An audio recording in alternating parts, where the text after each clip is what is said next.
Donald Trump was never ordinary. Not politically, not psychologically, ever. Forget politics one moment. Forget supporters. Forget critics. Ask a deeper question. How does someone transform? Not simply arrogant confidence. Something darker shaped him. A pattern repeated endlessly. Business, relationships, media, power. Always dominating every room. Always demanding total loyalty. Always rejecting any criticism. Always protecting his image. This story begins quietly. Queens, New York, 1946. Trump entered wealthy privilege. Money existed. Stability existed. But emotional warmth differed. His father ruled coldly. Love came with conditions. Approval had to be earned. Weakness received only ridicule. Winning became morality itself. His father admired ruthlessness. Emotion looked dangerous there. Psychologists call this pattern. Conditional approval shapes children. Love depends on performance. Praise becomes emotional survival. Donald learned early lessons. Never appear weak publicly. Never admit any failure. Never lose under pressure. Then came his brother. Fred Trump Jr. existed differently. Sensitive. Funny. Emotionally softer. He wanted planes, not towers. His father disapproved deeply. Sensitivity meant family humiliation. Fred struggled with alcoholism. Eventually he died young. Donald watched everything unfold and learned one lesson. Soft people disappear tragically. Strong people survive everything. At 13, military school. Discipline replaced emotional connection, competition, aggression, performance, control. Perfect emotional armor training. The Trump persona emerged. Aggressive, loud, always certain. But was real Donald buried beneath that armor? After college, business consumed him. Not just money, recognition. His father built housing. Donald wanted Manhattan Towers. He wanted fame desperately. He wanted a permanent spotlight. That difference matters psychologically. This was never financial. Money became emotional scorekeeping, proof that he mattered. Early successes reinforced patterns. Risk rewarded grandiose behavior. Exaggeration worked repeatedly well. Confidence created real opportunities. Failure never changed him. The persona kept winning. This reveals narcissistic patterns. An inflated admiration. Grandiosity becomes personal identity. Criticism feels emotionally unbearable.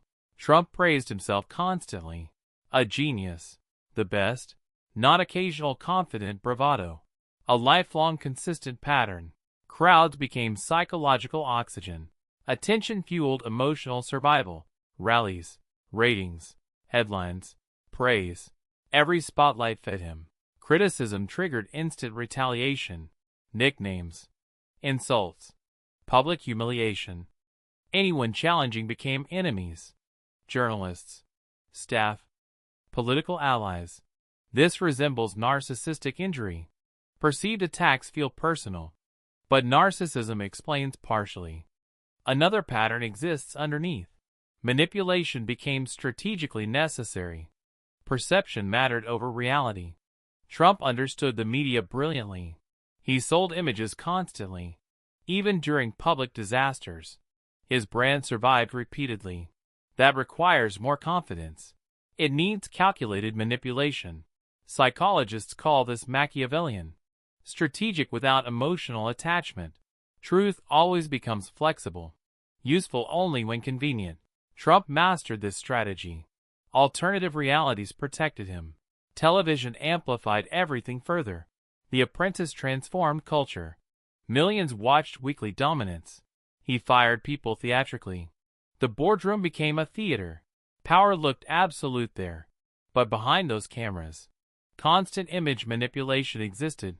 Every angle was intentional. Every entrance was designed dominantly. Trump reportedly planted stories, pretending others praised him. Think carefully about that. Deeper than ordinary publicity. It reveals compulsive seeking. Attention became emotional survival. Then politics entered everything. Most people dismissed him. But rally crowds transformed. Mass admiration reinforced everything. Thousands chanting your name.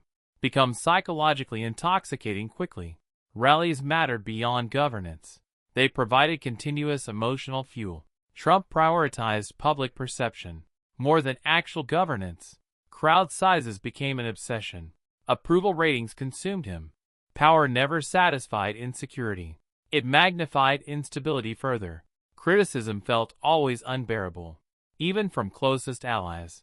Senior officials later described chaotic, unstable working environments.